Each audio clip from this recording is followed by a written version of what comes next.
We have talked a lot about pathing in the jungle, and we are finally going into our last topic that could help you climb faster in the ladder of League of Legends.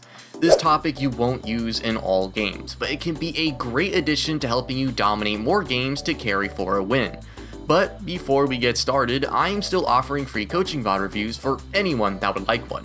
Just head into the description of this video and add me on Discord so we can get one started for you.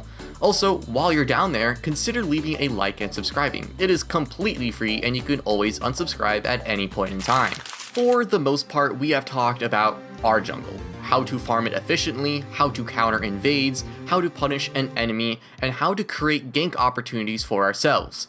But how about if we want to initiate something to bring the other jungler further behind? Invading is a very simple concept, but it is quite risky.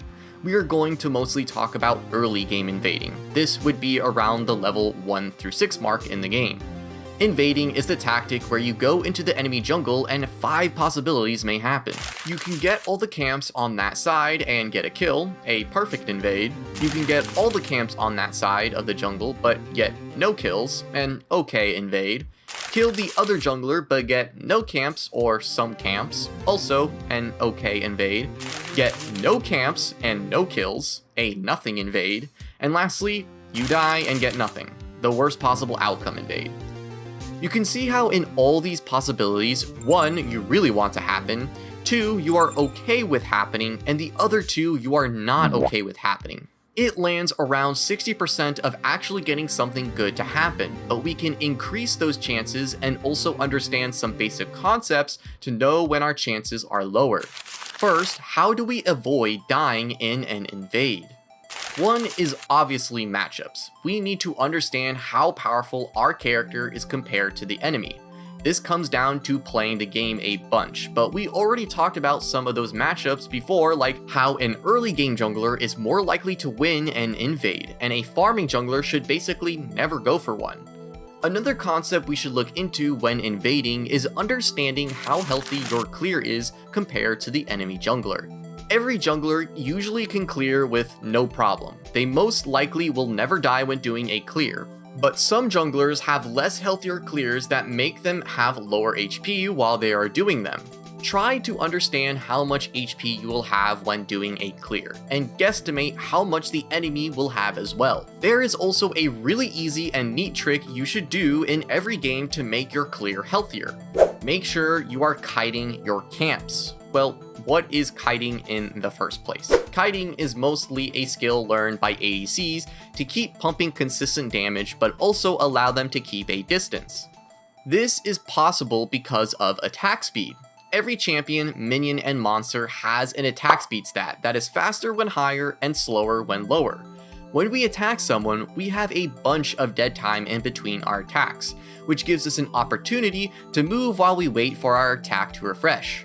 This is much easier to understand and do with jungle camps, as they do the same thing every time you attack them. When you initiate an attack on them, they will attack you. When they are in range, they will sit still until their attack has refreshed. When they aren't in range, they will run towards you. And when they are in range again, they will attack once more if their attack has refreshed, because jungle monsters also have a certain attack speed.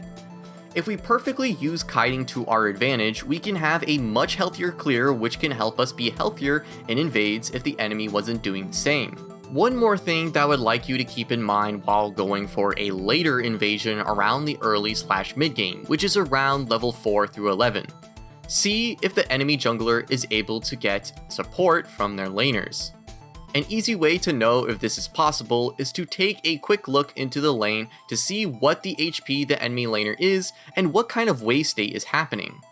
If the enemy laner has a wave state pushing into your team, they need to stay in lane, as if they don't, the enemy will lose all the gold and EXP as the lane slowly pushes into your team. If the lane is pushing into them, they have some downtime to help the jungle, but not a humongous amount because all they are doing is waiting for the wave to push into their tower. If the wave is pushed into your team, the enemy laner has a bunch of time to support the jungler. So we talked about how we can invade to avoid dying and increase our chances of getting a kill with our evade by kiting jungle camps, but how do we avoid getting no kills and no camps in an invade? In the early stages of the game around level 1 through 3, this isn't much of an issue. In all cases during this time, you will always get something off of invading if you don't die. But the later we go into the game, the more likely we might not get anything for our invade, which can waste a lot of time. This is when we need to learn about jungle tracking. This isn't the only reason why you should be tracking the enemy jungler, but this concept is the only concept stopping us from doing nothing invades. How do we begin tracking the jungler? Well, we first need to understand how they are clearing. It is entirely up to you if you want to know the pathing of the enemy jungler earlier or later in the game, but around 3 minutes and 30 seconds, we will know exactly what kind of path the enemy jungler is taking. The reason for this is scuttle, and also this is around the time every jungler ends their full clear if they didn't gank. This is when we will know if they are clearing from bot to top or top to bot. If they take top scuttle, they are clearing bot to top, and if they take bot scuttle, they are clearing top to bot. Simple enough. In most cases, this is all the information you need to know to track the jungler.